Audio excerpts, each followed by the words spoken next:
This is the Yanks Go Yard podcast with Adam Weinrib and Thomas Carranante.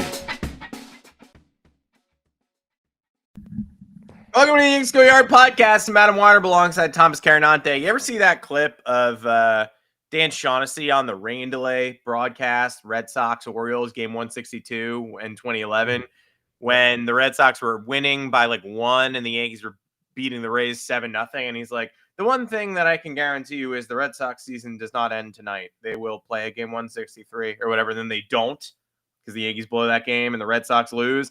That's the last podcast we did with Trent Grisham and the qualifying offer. It's like, yeah, pretty much the one thing I can guarantee you is the Yankees are not going to float the idea of paying $22 million for 1 year to a guy they don't even really want to keep, who just had a career year, who, yes, was spectacularly clutch this season.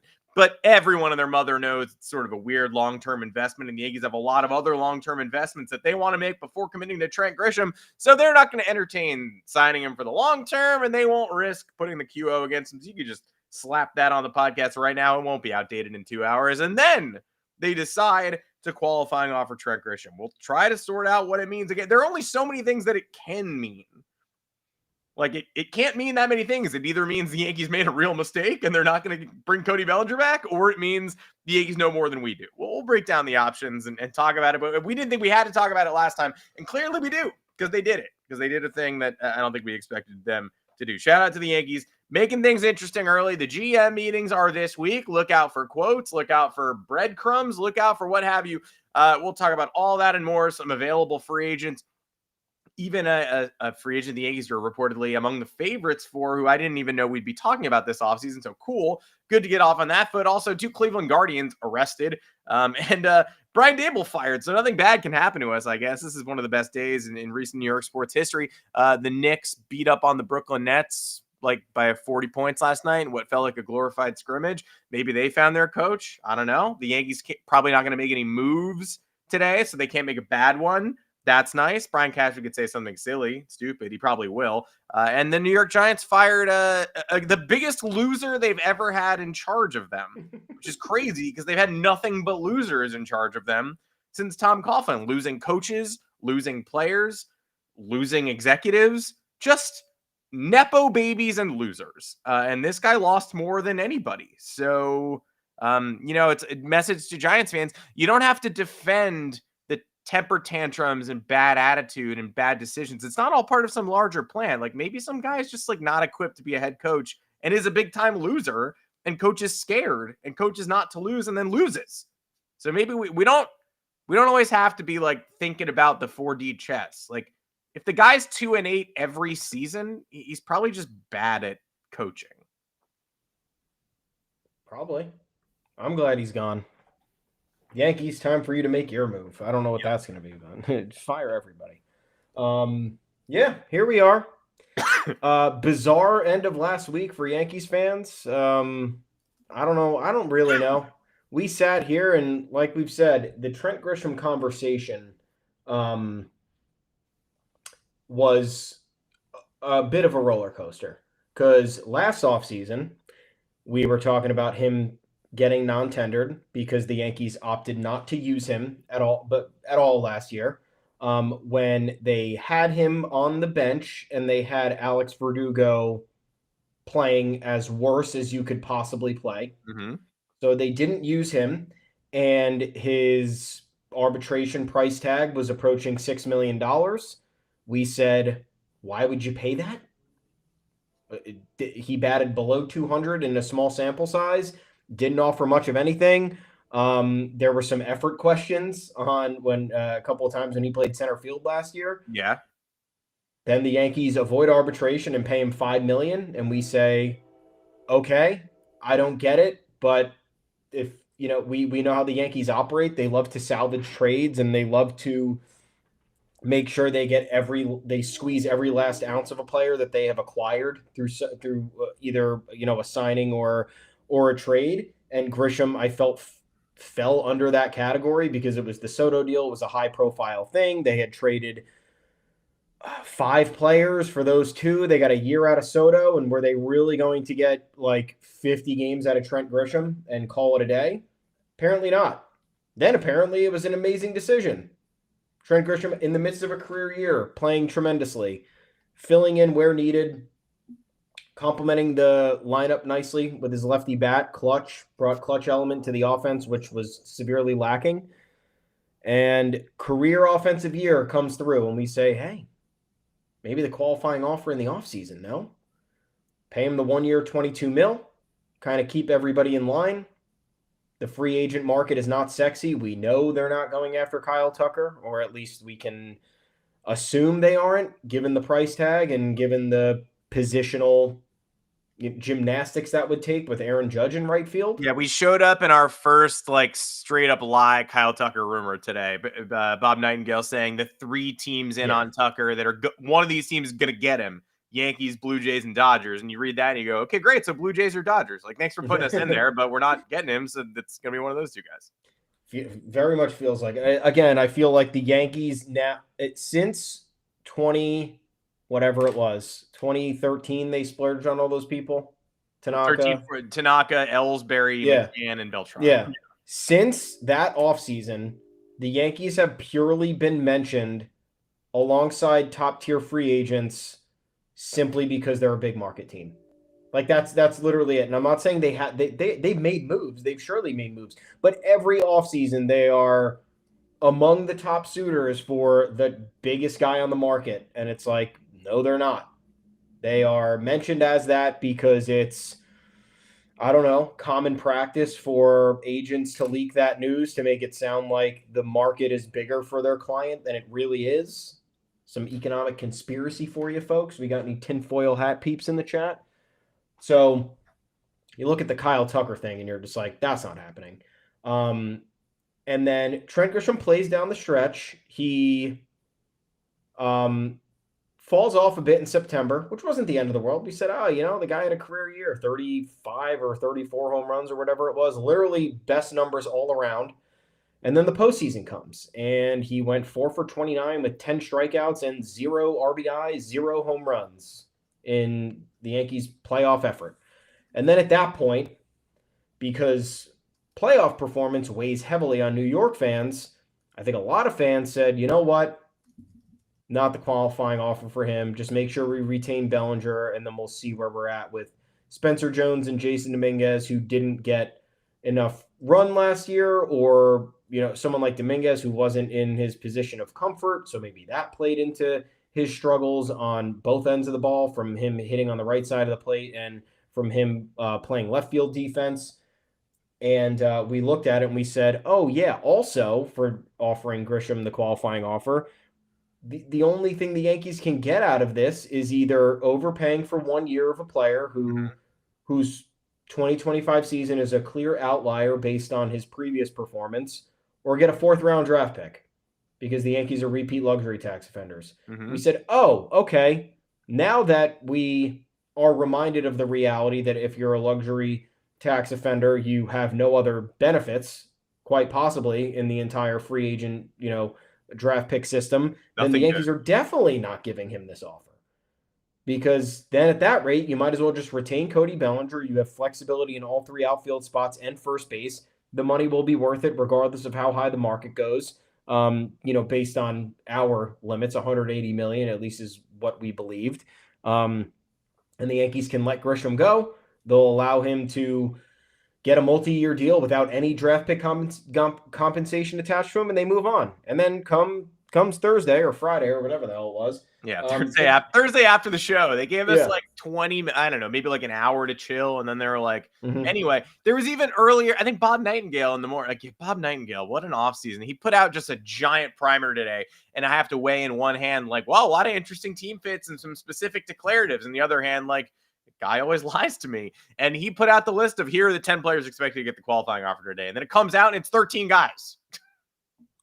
13. And and Grisham was probably the most shocking one, was he not? Grisham, Michael King, those are the dudes at the bottom where you're is that going to be a 3-year deal for that guy?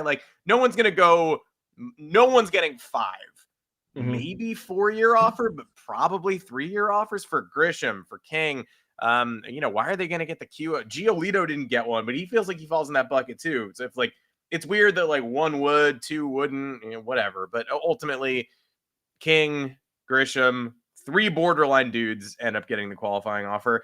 And I don't think any pitcher who gets a multi-year deal other than Shane Bieber apparently is going to take that multi-year offer over taking the qualifying offer. But Grisham is so firmly stuck right in the middle. I genuinely have no idea what he's going to do. And every conversation I've had with anybody reaching out to talk about this has started it by saying he's going to take that, right? And that's what it does feel kind of like we all have to deal with the reality that like that's the most he's going to get in a 1-year deal. Like he could get security, but that's the highest 1-year contract value he's going to receive. Of course. And he's going to make more money than he's ever made in his entire career. And I know you take that with a grain of salt, I guess, because most like that happens with a lot of players when they get their first free agent contract. Their AAV is significantly higher than what they made previously. But like Trent Grisham is not somebody who's gonna, be making $35 million annually on his multi-year contract like some other superstars do who go through the arbitration process. Like he's gonna live in the 15 million range, probably, maybe 12 to 15 on a 3 or 4 year contract. And the disparity here is tremendous. And for me, I don't count pitchers for qualifying offers because those are the most accurate indicators for performance and market value. So like an outfielder making $22 million a year, like those are not as nearly as common as a starting pitcher making $22 million a year. Like even like number 3 star, like Chris Bassett is making $20+ million a year before he hit free agency this year. Chris Bassett's a fine pitcher. You just look at how that market trend, like Marcus Stroman was making $19 million. That's just what it costs to sign starting pitchers. It does not cost $22 million to sign power hitting outfielders. It just doesn't. It's arguably one of the most common positions and commodities out there. So for them to give Grisham this qualifying offer, I think we're probably landing in the territory of the Yankees don't believe they're going to keep Cody Bellinger. That seems to me the most logical response to all this. That was my initial reaction when this dropped. I said, oh, okay. So the Dodgers were mentioned for Bellinger. I'm not so sure I believe that, but I could see it. I understand that they had a rough ending, but he started his career there. They are a powerhouse. They are a center fielder, like competent utility player short from like being actually unstoppable. And Cody Bellinger seems like a logical fit. You're hearing about the Phillies and the Mets circling the waters here, 2 teams that badly need to figure things out in 2026, or else that's going to be a nightmare. Those fan bases are going to revolt. And we've seen Dave Dombrowski, I wouldn't say overpay, but pay handsomely to many free agents that have expressed interest in Philly. And we know what Steve Cohen's capable of. So knowing all those factors and knowing the Yankees hate participating in bidding wars of any kind, even if it's a player that fully fits their mold. And again, this is recent years based on how we've seen the Yankees act in free agency. The fact that they would be willing to take a $22 million risk on Trent Grisham after an outlier season makes it seem like they think Cody Bellinger is going to get close to $200 million and they want nothing to do with it. So if you're a Cody Bellinger fan like I am, like Adam is, I think we could potentially be shit out of luck. Because what's the other option here, right? You think through all these things. Okay, Trent Grisham for 22. And again, a thing we advocated for. We said, keep all these guys. But that was before kind of everything went by the wayside. And this was also, I think, before Dominguez really, really started to be unplayable based on his defense. So we said, all right, give Grisham the qualifying offer, re-sign Bellinger. That gives you a lane to continue to play Dominguez or trade him. And that gives you a lane to welcome Spencer Jones into the mix without overwhelming him, kind of like what you did with Dominguez by putting him in a position that he wasn't familiar with, and then it ostensibly affected his offense. And now you're not playing him in September or the playoffs. And that's not a good position to be in with highly touted prospects that your organization values and outside evaluators greatly valued. So you look at, okay, either they're bracing for Bellinger to leave or they're bracing to simply run it back with Bellinger and Grisham and buy another year of maybe Dominguez and Jones getting comfortable with good insurance in Grisham.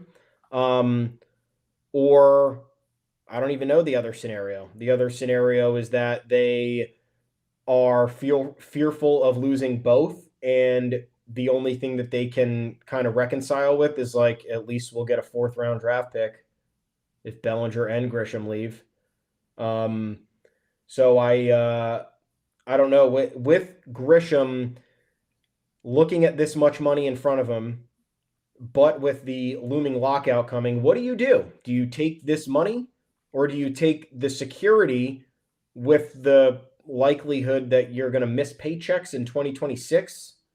Like, I don't know what the winning scenario is. I guess in my mind, I would just take the 22 mil and then budget my next offseason as if I am going to be shit out of luck, or make sure I sign before December 1st, like what Corey Seager and Max Scherzer did before the lockout after the 2021 season or whenever it was. But yeah, to me, the Yankees' plan here feels very undefined or very defeatist, because if they're offering $22 million to here's the other logic of this. They're offering $22 million to Trent Grisham. There's so many fucking things to discuss. They're offering $22 million to Trent Grisham. Do you really think they're going to offer $40 million, $38 million a year to Kyle Tucker? No, they're not. Like, that's just not happening. So I don't know. I don't know what it is. Maybe they're getting more creative. Like, I don't know. I'll do the devil's advocate positive guy. And again, I'm not arguing that this is the case. I'm not arguing that they should be doing whatever they're doing. I'm just laying out, there is certainly the angle of, God, they know they're screwed on Bellinger. They don't want to lose Bellinger and Grisham in one offseason. They're going to give Grisham way too much money. So instead of paying Bellinger $38 million a year or whatever, they know his number's going up too high. They just know they're not going to be in. So you might as well keep some stability. Don't lock yourself in anything into the lockout long term. Just lock yourself into Grisham. He'll take it. You get to rotate Dominguez and Jones and left field and Aaron Judge and right. But like, there's certainly that world where they got scared and they're like, yeah, we're not getting our top target, so we got to give ourselves the best chance possible of getting this guy. It's a possibility. And I'm not passing judgment. I'm not saying it's more likely than anything else. It's certainly a possibility. And for the negative people out there, it's a valid viewpoint to take. Or just for the even keel people out there who want to like think about all the dust particles flying in the air. That's one of them. That could be the case. Another one that is possible, that is at least possible, is that the Yankees know more than we do here. We have to acknowledge that there's a possibility the Yankees know more than we do. We don't know anything about Trent. We don't know anything about Trent Grisham's market right now. We think we do, and we look at $22 million for one season and go, oh my God. Like, first of all, we did just make him toxic to the rest of the league because teams in the middle, like, think about the teams that might have spent on Trent Grisham if he was like a 3-year, $18 million per year guy. The middle class is dying. The middle class is dying. The Steve Cohens and the Los Angeles Dodgers of the world run it all. Take $350 million losses. But like, the Reds might have signed Trent Grisham. People above the Pirates aren't signing anybody. But teams like the Reds, teams like the Royals, the Royals gave out a similar contract to Hunter Renfroe a couple of years ago. These are the teams that, okay, Trent Grisham coming off a career year. Let's not forget how clutch he was. Let's not forget how valuable he was until the postseason when he was Drek like everybody else. Coming off the season he came off of, where you could argue he should have been a Silver Slugger finalist over Cody Bellinger. And you could argue he should have been an all-star. He had an unfortunate slump that knocked his numbers off all-star pace, and then he picked it right back up again once that was no longer on the table. He was very, very good for a large portion of this season. You could definitely talk yourselves into baseball's middle class paying him 3 years, $60 million, or 4 years, $72 million. And then the qualifying offer is kind of a no big deal because he's going to have those off. Now, those teams that so heavily rely on draft pick compensation ain't going to surrender draft pick compensation to sign Trent Grisham. They're scared. Now he's not going anywhere. But there's a world where the Yankees just know that those 3 and 4 year offers are out there, and more importantly, know what Grisham wants, know that he's going to take 3 years of security over 1 year of security, no matter the value, heading towards the lockout. And so they're saying, we're so 100% confident he's going to leave this in the dust. We know he has the offers on the table. We know we've talked to other GMs. We know what the market's like. We've talked to his agent, that we are 100% confident he's not taking this. Now we get a draft pick back, an inconsequential draft pick, really, like a 4th round pick, like bleh, right? But we know we're getting one back, and we're gonna lose one. The added layer is we're gonna spend on a Michael King, we're gonna spend on a Bo Bichette, we're gonna spend on an Edwin Diaz. So if we're gonna lose a top pick anyway, we'll get one back when Grisham leaves. And this isn't calculus, this isn't guessing, this is a guarantee. We know what the market's gonna look like. We are more than willing to make our fans a little bit confused for 6 days, followed by an end result that it's not just a prediction. We're well aware of how this is going to turn out. Trent Grisham is going to eventually turn this down and sign a deal with somebody else for 3 or 4 years. I'm not saying one is more probable than the other. I understand if your first instinct is to say, well, they obviously know Bellinger's a goner, then why would they even risk spending this $22 million on somebody if they were also going to pursue Bellinger? There's a chance you end up with both of them in the outfield. That's impossible. Then who are you trading Jones and Dominguez for? What pitching is out there? I get it. But there is a possibility that they are clueless and scrambling. And there's a possibility that they know more than we do and can guarantee us that Trent Grisham is going to leave even after putting that toxic qualifying offer on his ledger. And there's also... there's a world, and I don't think it's a very likely one. This is the only like rose-colored glasses theorizing I don't want to hear, is people being like, well, $22 million on Grisham, like, it's not the end of the world, because it would be a fine expenditure as long as it doesn't stop the Yankees from spending elsewhere. And I've said this in the past, and now I'm older and wiser, and just like, I'm not hearing that shit anymore, because it's enough years of this regime and this ownership group and this budgeting. Like, yeah, of course, a lot of things wouldn't be bad ideas if they didn't let them hamper future spending, but they always let them hamper future spending. Giancarlo Stanton's contract is fine if you don't let it hamstring you, but they do. Marcus Stroman's money was fine if they didn't let them, if they didn't stop right there in the pursuit of starting pitching, but they did. Paying whatever they pay at the beginning of the offseason is never a terrible idea as long as they keep their options open down the line, but they never do. So that's the one thing I won't accept. If Grisham does accept the money, it's going to screw them elsewhere. How much? I don't know. But it's going to stop them from signing a reliever and a starter they could have had for $22 million, because they always let it do that. They don't add on to. They go, well, that's already accounted for. That's their thing. So they're going to do that again. And there's the other argument, I keep seeing everybody say there's no such thing as a bad 1-year deal.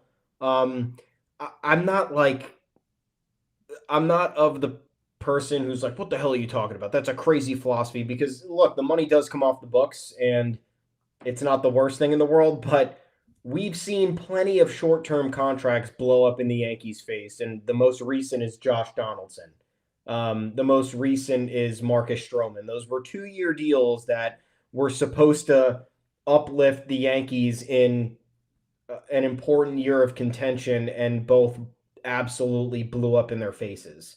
So, and both performed not so great. Like, Stroman had a solid year 1, but clearly fell off when they needed him most. So it ended up being, a whatever 1-year deal.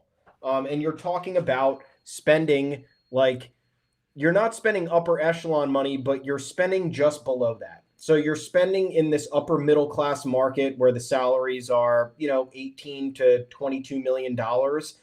So it's like, it's not like you're giving out a 1-year, $9 million deal and you're like, let's see what happens here. You're giving out a 1 or 2 year, 20-something million dollar deal. Like, that is something that will, again, like you said, stop the Yankees from spending more, or be so onerous in the sense that it's either clogging up the payroll or it's bad optics to let them go, that you run into the situations where, we got to keep playing Donaldson until he officially breaks down, and then we'll hide him on the injured list, and then we'll kick him off the team eventually. Or we'll make sure that Marcus Stroman can't hit his innings threshold for 2025, and then we can let him go so it doesn't look like we participated in bad business practice. So there is a such thing as a bad 1-year deal. Like it just happened to this team on multiple occasions, and I'm sure I'm missing something in there where Jay Bruce was a 1-year deal. Did Jay Bruce fucking suck unimaginably? I don't care if he cost $2 million. It was an unimaginably bad 1-year deal. Like they happen and they absolutely screw this franchise over because they take way too long to figure out the steps to repair it all. So I'm not going to support that argument, especially when we're talking about a $22 million contract. It's not a snap of the fingers to say, oh, we could throw this expenditure in the garbage. It's like, no, even if they were going to do that, they would still wait until the end of August to do it. And then at that point, it's over. Like it's all done. So yeah, and that brings us, I think, to like the outfield plan. What is going to happen? Are they fully convinced Bellinger is gone? And I'm not even pessimistic about any of this. I don't know if I'm sounding like that. I'm more so of I'm asking questions. Could they know more than us? Does the free agent market materialize as fast as we suspect on November 10th in terms of Grisham's potential contract? I literally don't know. I don't think so. Yeah. It's certainly possible. There are teams who maybe identified their needs in the middle of October and said, I don't care what Trent Grisham does in the postseason. I need that guy in the outfield because he's a power hitting veteran and I'm going to give him enough run to succeed. And we got hitters to surround him with. Okay, great. If that's the case, awesome. Is Brian Cashman actually concerned that Dave Dombrowski and Steve Cohen are going to pay $200 million for Cody Bellinger and that's something he doesn't want to do? I don't know. It's possible, sure. Am I a defeatist at this point? No, I'm merely wondering what's going to happen. I'm a defeatist in the sense that I don't think the free agency market this year plays into any of the Yankees' strengths, and the Yankees' strengths are it's an overloaded free agent class and they could pick up the scraps after everybody else has done the bidding, has completed the bidding wars and made the risky expenditures for them, because we know that they're not going to really do that. So that's really the only place where I'm a little bit concerned. But in terms of the outfield plans for next year, like, I don't know. If Cody Bellinger comes back, that's great. He was awesome. If Trent Grisham comes back, like, I'm fine with that. I'm not going to cry about it until he's, I guess, batting 150 and striking out constantly. Then I'll get mad. I'm not against giving Jasson Dominguez and Spencer Jones more run. I think that is healthy for the future of the franchise. I'm not against trading either of them, because if the team needs help now, those are your assets to trade without it like absolutely hamstringing you in the short term. Those are guys that, like, Dominguez came up and he was a lightning rod and then he got injured and then he really hasn't been what anybody really envisioned. So if you part with him now, is it the worst thing in the world? Not really. It's not like he uplifted your 2025 to the point where he became indispensable. And Spencer Jones, for as awesome his run in the minor leagues was, there's still the strikeout concerns. There's still the swing and miss concerns. There's still struggling against upper echelon pitching concerns. So if you part with that asset, given all the red flags, like, that's not a bad business decision. That's a smart, and it all depends on who you get back in return. But there are positives and negatives to everything the Yankees are dealing with right now. So it's crazy to be acting like the sky is falling right now, but it's fair to have questions because there's a lot. And particularly with the outfield, it's like, what is going on here? I literally have no idea. Yeah, and I'm someone who, until I see Stephen Kwan traded somewhere else, or I see the Cleveland Guardians until we see extend Stephen Kwan, like, that's somebody I want to see roaming left field. And if you're going to get rid of Bellinger, and so let's say a world where you don't have Bellinger, you definitely don't have Grisham in the world I'm looking for. And then you're playing Kwan in left. You trade one of Jones or Dominguez for Kwan, and you play the other one in center field, and you play Aaron Judge in right field. But if you're giving that $22 million to Trent Grisham, you've got to either guarantee me he's not coming back, or you're going to have to really change things precipitously when he does. And I preferred to just let him dangle, let him do what he was going to do elsewhere, and do him the courtesy of letting him go and hit the free agent market without a qualifying offer attached. And now you have tethered him to you regardless of what he decides and regardless of what you want, because he's kind of just stuck to you now for a while. We'll see what happens. We've got 8 days until he has to accept or decline it. November 18th, Tuesday, big day. for the New York Yankees. Big day. I'm also wondering, like, all right, let's say Grisham comes back and they don't trade Jones and they don't trade Dominguez and Bellinger comes back too, and there's this overcrowded group. Bob Nightingale, our friend, said something like the Yankees are either going to sign Bellinger or Tucker in his column this morning. Like, again, are you sure? Like, why are you saying it with a period in the end of it instead of a question mark? But all right, let's say all four of those guys are back. Is that like a tacit admission that Aaron Judge might not be a consistent right fielder anymore? I know some of you folks out there want him to go learn first base after getting that UCL surgery.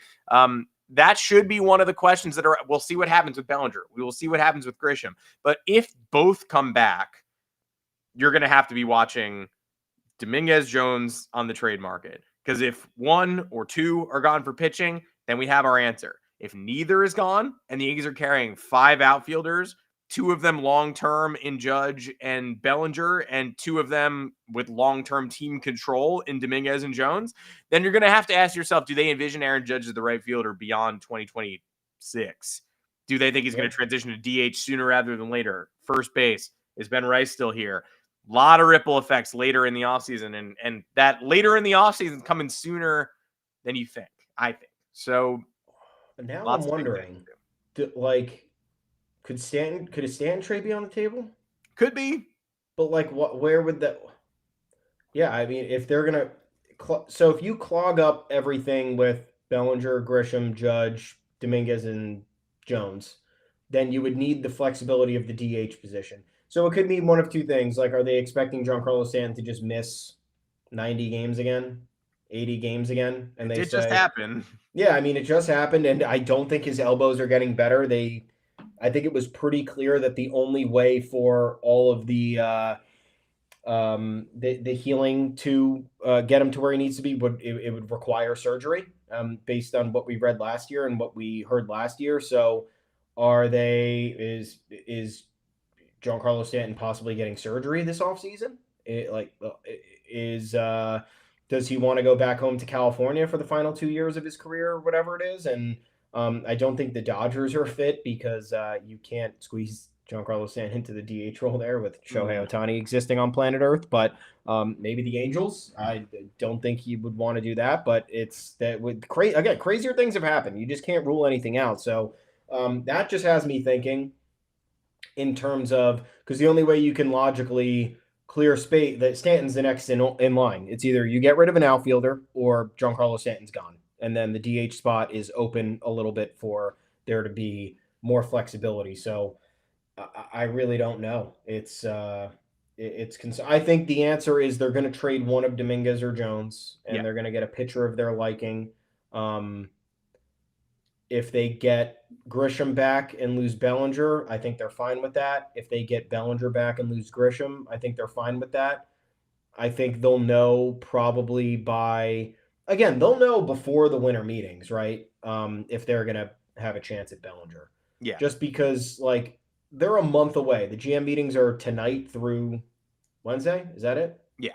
Yeah, tonight through Wednesday. So there'll be some preliminary discussions, I'm sure. Stuff might leak, or at least we're going to hear. We'll talk about that in a minute. We'll hear about some stuff, and we'll talk about that in a minute. But by the winter meetings, if they know their fate with Cody Bellinger, and let's say Trent Grisham accepted the qualifying offer, then that would allow them to either keep both Jones and Dominguez, or it would allow them to say, all right, we're open season. We're going to make a trade at the winter meetings. It's going to involve one of these two guys and maybe another top prospect, and we're going to get exactly what we want. So I think that's probably where everything stands. And I just hope there's no veteran stopgap options they bring in for the outfield, because that would Harrison Bader just can't happen. That's not going to help this team at all.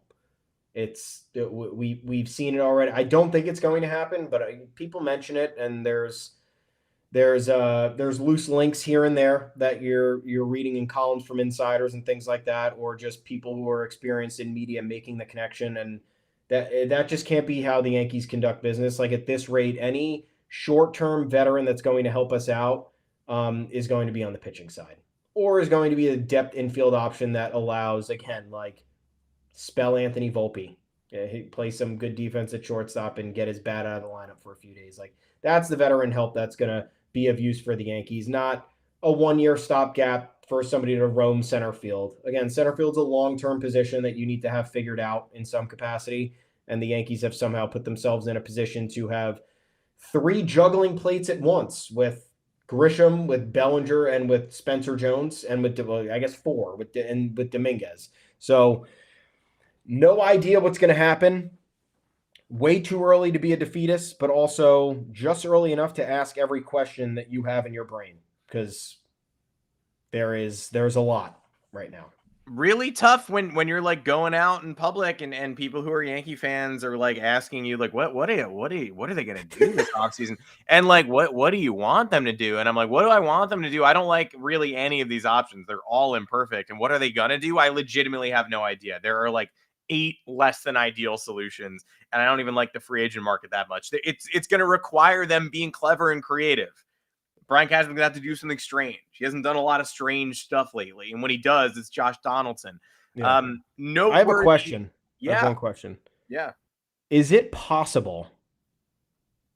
No, it's not. I was gonna ask. I'm just looking at good question. Is it possible? Question mark. Kyle Tucker's not going to take like a 1-year, $40 million deal, right? I don't think so. No. I don't know. You just look at his play from June on was bad. I don't know what other teams are thinking. And like, if the Dodgers are going after him, are the Dodgers really giving him $400 million? I continue to just feel like Kyle Tucker is the incredibly talented player who every hater of the New York Yankees wants them to lock themselves into for 12 years at $400 million. Like, what have we seen from Kyle Tucker that indicates he's a playoff riser and he's a difference maker and he's healthy and competent for the duration? Stats are bad. Bad. I didn't realize they were that bad. He's the weak link on those Astros teams. Like, really talented player, really talented regular season player, a classic Yankee. Yeah, I mean, his best postseason was, and I'll thank him for this, the 2021 ALCS against the Red Sox. Yeah. 261 with an 885 OPS, 2 homers, 8 RBIs. That was far and away his best postseason. Overall numbers and what? I said appreciate it, bruv. Oh, yeah, of course. Yeah. Overall stats, 72 games, 233 average, 692 OPS. You're tarred and feather in New York with that. So almost, I don't know. I mean, I would do him on a 1-year deal if that was like, if he needed a market recalibration, if the offers aren't out there. Everyone seems to say that the offers are going to be out there. So like nothing has suggested that he might be like Bellinger when Bellinger got non-tender. That was a more extreme example, but Bellinger was an MVP talent who fell off because of a shoulder injury. And there were clear worries about people, dumping $200 million into him. Now you're looking at Kyle Tucker, and it's like, do the playoff numbers not give these teams a pass? Does June through October not give these teams a pass? Like, again, we're talking $400 million. It's a lot of money. Aaron Judge makes $360 million. So, like, teams are not going into this thinking, like, am I going to pay this guy more than Aaron Judge? And he just gave me, like, the worst 4 months possible in terms of an audition or in terms of a sample size. I'm just asking.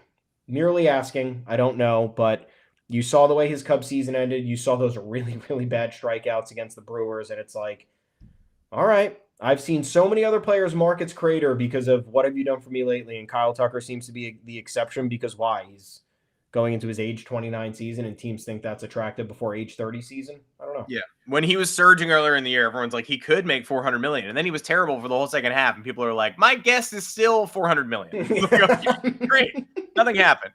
Got to note, again, a laundry list of strange option decisions, people getting picked up, people getting declined, teams cheaping out, teams opening doors for the New York Yankees.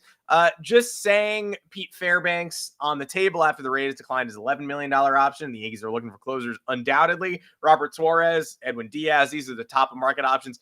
Fairbanks, an all-star closer of an AL East team, then again, struggles with Raynaud syndrome and numbness in his fingers in cold weather. So for me, always been a no, because when we need him most, I worry about him. I don't think he should go to an East Coast squad. He played in a dome in Tampa. He did not play many cold weather playoff games with the Rays. He also always tends, he's like a 50-50 proposition against the Red Sox too. The kind of guy who if we got him, you kind of know what you would get in key situations against the Boston Red Sox. I can pull up the splits now just to give Red Sox. There was a weird a blown save this year at Fenway. You can just always sort of count on them against the Boston Red Sox. He has a career 4.03 ERA. See, that's just like not great. At Fenway Park, he has a career 6.17 ERA in 11 games. So 20 strikeouts, 11 and 2 innings, 20 strikeouts, but the ERA over 6. So for my money, not where my money's going. People are wondering about Max Muncy. Dodgers pick up his $10 million. I had heard rumors that was not set in stone, but they do it. It's the easier thing to do. It's the kind thing to do. But does he open the season with the Dodgers? Do they pay that $10 million, or does that $10 million go to somewhere else where the Dodgers go and try to get Munetaka Murakami, who is officially posted? The Dodgers do want Kyle Tucker. We know that. How much money do they got to give Kyle Tucker? $400 million total, $40 million a year. The Yankees love to help the Dodgers and the Twins with the Donaldson Correa thing make way for bigger signings. That's one of our favorite recent things to do. The Dodgers needed somebody to take on Victor Gonzalez, and the Dodgers needed someone to take on Caleb Ferguson. They needed to clear 40-man spots for Ohtani and Yamamoto. They needed to clear roster space and financial space. There were the Yankees saying, we'll tie in your beat Vivas, and you got yourself a deal. So the Yankees love to collaborate with the Dodgers off the field. Maybe they would be interested in bringing in a guy like Max Muncy for his power. Then again, where does he fit? Where does he play? Third base alongside Ryan McMahon. He's not a platoon guy. We have Ryan McMahon. How confident are we Ryan McMahon's opening the season with the Yankees? Pretty confident. I don't think they traded for him just to deal him a half season later. I also think that's very silly. So odds are high the Yankees end up with Ryan McMahon starting third base on opening day and still need to find a platoon partner. But I just wanted to throw that out there. Of course, the one name to actually emerge from the puddle this week is Tatsuya Imai, the 27-year-old righty coming out of Japan. 95-mile-an-hour fastball, peaks at 99. Check. You're never going to find the next Yamamoto. There's only one Yamamoto, but it goes without saying Yamamoto has succeeded at 5'10". So to say Imai can't succeed at 5'11" is foolish because we just saw one. He's doing it. He's the best player in the World Series, basically. The Yankees are, according to Francis Romero, among the favorites for Imai. Other favorites mentioned in that initial tweet as his posting approached, no favorites. The Yankees were the only team mentioned. So we got to talk about, while we still have the ability to talk about this, I wasn't expecting the Yankees to be in this market. I've seen the Yankees back away from the Japanese market. They have not splurged since Tanaka. They were pre-denied by Ohtani. They wanted Yamamoto, but were afraid to go past certain thresholds. And obviously, when the Dodgers entered that picture, that was where he wanted to go all along. Not surprising, that's where he eventually landed. This feels like the first chance the Yankees have legitimately had since the obviously the pre-Ohtani contract Yamamoto talks and the early part of Ohtani's first free agency when they were also deemed the favorites before Ohtani's camp very quickly said, actually, the Yankees are the only team he hates. So it feels noteworthy that they seem to be dancing around the Japanese market once again and are the only mentioned favorite.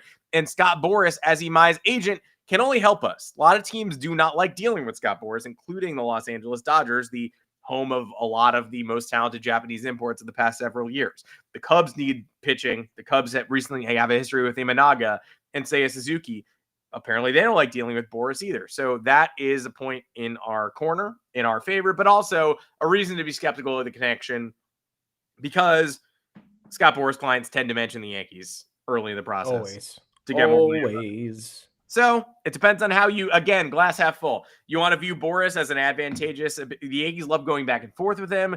They love registering their early interest and telling Boras to circle back. He usually does that. He did it with Carlos Rodon. The Yankees are good at getting themselves in a room with Scott Boras and saying, we're into it. Go gather what you can and come back to us. We'll match. We'll exceed, whatever. But reciprocally, Scott Boras also uses the Yankees and often will throw them out there as a favorite for his clients, only for them to it emerge a couple weeks later that they never touched base in the first place. So depends on how you're viewing the situation. But we're the only reported favorites right now. And I do think if you're looking for pitching, he threw like 163 and 2/3 innings in Japan last year. That's all we really need. We don't need a guy who can throw 220 innings. We got a lot of arms. We need someone who can really capably cover 120, 130, 140 at a high level, keep himself fresh, and I would be on board. Yeah. 24 starts. Giants were mentioned here as well. I read more West Coast So I think that might affect it too. The I didn't hear about this guy until late last week. So I don't know if I'm bad at my job or I don't know. Maybe the pipeline to Japan isn't so top heavy as I thought it was, because it seemed like it was just, the mega stars coming over and taking all the Dodgers money, and then that was that. And don't forget about Masataka Yoshida. I forgot. Chose the East Coast, one of the few to do so. I look at his profile, Imai, early, and I'm not opposed to getting somebody who can eat innings. I think that's a great attribute, but he has never pitched in more than 26 games in a season and has never logged more. I think the 2 times he's went over 2 times or 3 times over 158 innings since 2017. I don't know if he's had injuries. There's weird discrepancies in his games and innings over like the first 4 years of his career, so I don't know what that's all about. I look at the overall numbers. The walks are bad. 4.4 walks per 9 innings. Like, Yankees can't have that in the rotation. And the strikeouts are low, and the Yankees are already struggling with swing and miss overall. I know the bullpen's a larger problem than that. The rotation has been better, but if you're introducing more walks, less swing and miss, and I guess he also limits contact, 7 hits per 9 innings and 0.7 home runs per 9 innings. To have a whip at 1.27 when you're allowing 7 hits per 9 seems a little bit troublesome. I don't know. Maybe if I watch some highlight videos, I'll be convinced otherwise in terms of the upside. But are the Yankees just becoming the now 1B destination for the next level of Asian players? That just could be it. Ohtani's brilliance was telegraphed. He was the Japanese Babe Ruth. It was all advertised and marketed that way, and he's delivered as such. Yamamoto, even though we had our reservations, everybody did, just because he never pitched in Major League Baseball before, and we know it's a different animal, was lauded as arguably the best pitcher to come out of Japan, and he already might be in terms of making the transition to Major League Baseball. Like, what he's accomplished already is incredible, and he's got 10 years left to do more. Could still craft a Hall of Fame career. You just never know. And now for someone like Imai, again, I pay attention. Am I an expert? No. I'm a Yankees fan, and I generally keep involved with what's going on around Major League Baseball and obviously try to apply it to New York. And again, I had not heard about this guy until last week. So I don't know what that says about it. I don't know if that's me being an idiot. I don't know if this guy is not being marketed properly, or I don't know if this guy is just maybe the early contract predictions were 160 million. I don't know if it's not a larger talking point, because that's a lot of money for someone who, again, he has a career 3.07 ERA in Japan, and his it's only really come together these last 4 seasons, because he's had struggles before that early on in his career, which I'm not going to hold against him. When they start younger professionally in Japan. His career opened at 19 years old, and he struggled up until he was about 22, looks like 22, 23, and then his career took off after that. But I don't know. I really don't know if there is a chance that his last season, which was incredible, 163 and 2/3 innings, 1.92 ERA, 0.89 WHIP, he cut down on the walks majorly, 2.5 per 9 innings, then hell, that's a great investment. But again, that's 1 year that really, you look at the rest of the numbers in the totality, that's the clear outlier. So did he hit a stride in his age 27 season? We've seen it before.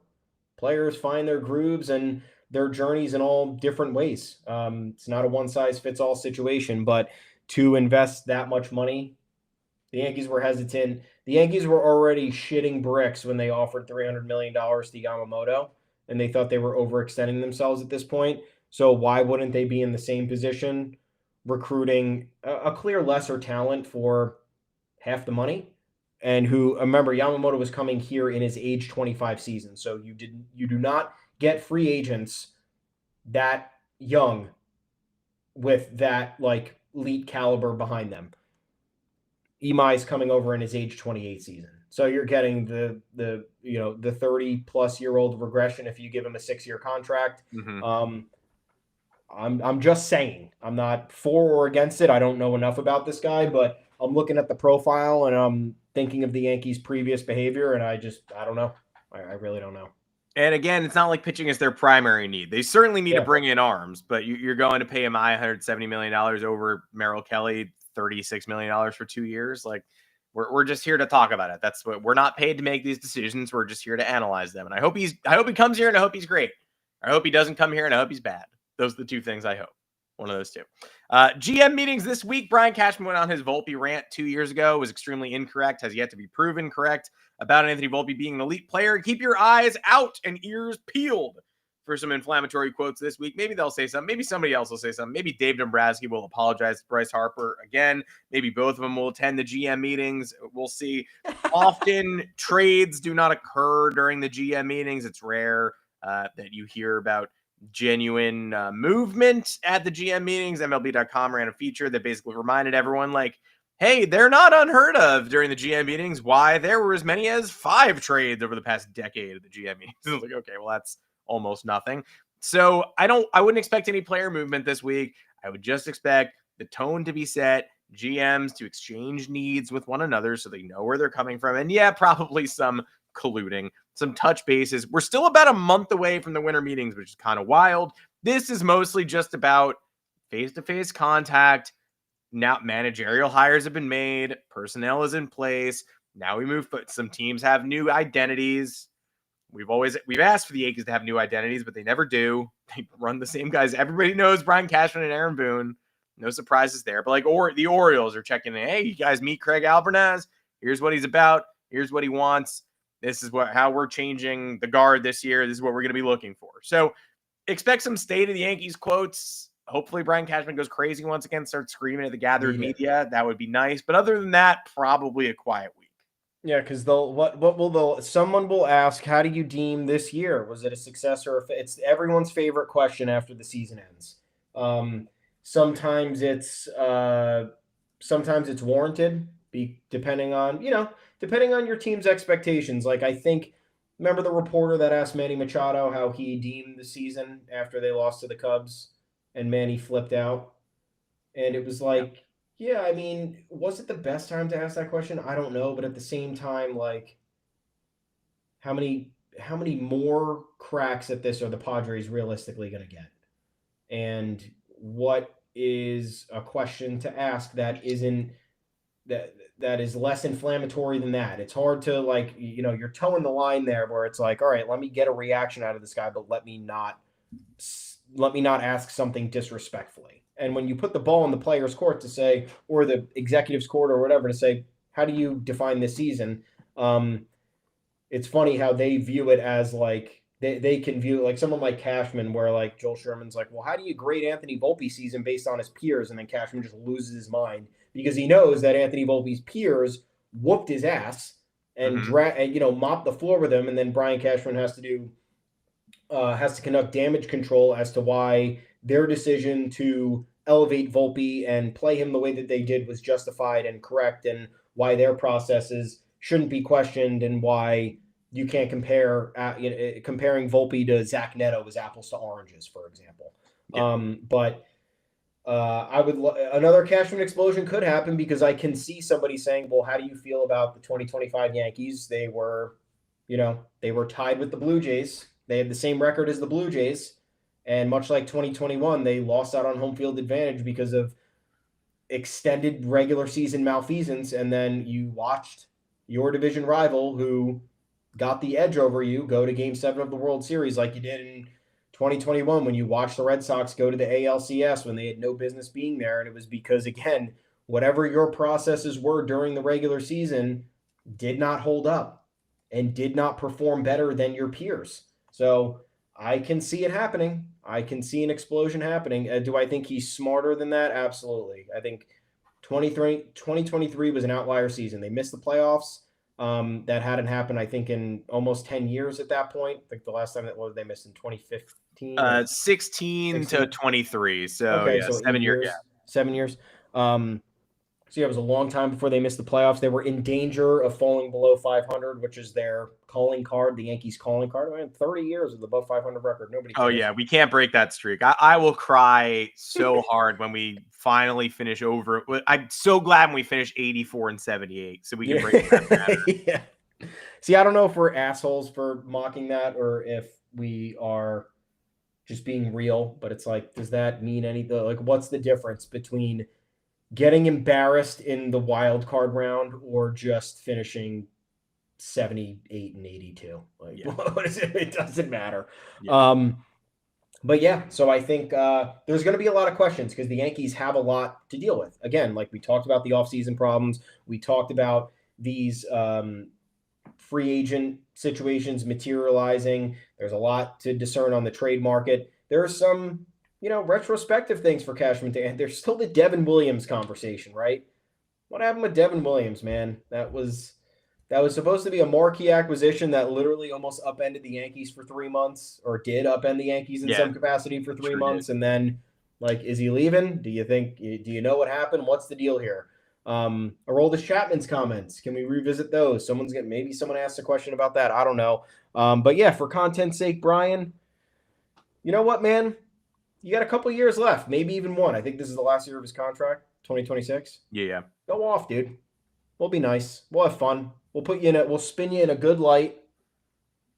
It'll be a good time. This is what drives the page views and the recognition. So here we go. We'll spin you in whatever light you want to be spun in. And we'll see you on Thursday afternoon, 2:00 Eastern, and then on all your favorite podcast platforms afterwards. More information, more lashing out, more high quality, low quality comments from the folks in charge of the New York Yankees. We'll be analyzing it all. We'll be analyzing it on yanksgoyard.com as well. I am Adam Weinrib. You can find me on Twitter at Adam Weinrib. Thomas Carranante, where can the people find you? At Tommy's_takes. We're both at the official Yanks Go Yard social media account at Yanks Go Yard FS. And don't forget to like and subscribe to the YouTube channel, please. We got plenty of audio and video content coming for you this offseason. And like Adam said, all the written stuff's at Yanks Go Yard. You know where to find it. Thank you guys for reading and listening. We'll talk to you on Thursday. We will talk to you on Thursday. Appreciate it. Appreciate everyone joining us on the stream. We'll see you all back here Thursday afternoon, 2:00 Eastern. And then again, grab that audio feed. We love the audio feed as well. Keep downloading, keep subscribing. Join if you want to become a member. We would love to see you back here on the Yanks Go Yard podcast.